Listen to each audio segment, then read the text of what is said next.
বাইরে মুচমুচে ভিতরে নরম মশলাদার আলু আর সাথে একটু টক দই বা আচার হলে সেদিনের সুস্বাদু জলখাবার কিন্তু একেবারে রেডি। বানিয়েছিলাম সবার পছন্দের অতি পরিচিত খাবার আলুর পরোটা।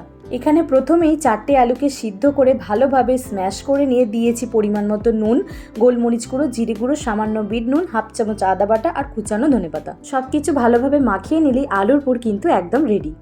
এরপর আগে থেকে মেখে রাখা আটার ডো থেকে লেচি কেটে নিয়ে তার মধ্যে পরিমাণ মতো আলুর পুর ভরে চারিপাশটা ভালোভাবে মুড়ে এভাবে গোল করে নিয়েছি। এবার খুব আলতোভাবে দিকটা বেলে নিয়েছি, খুব বেশি চাপ দেব না, এতে করে কিন্তু পুর বেরিয়ে আসতে পারে।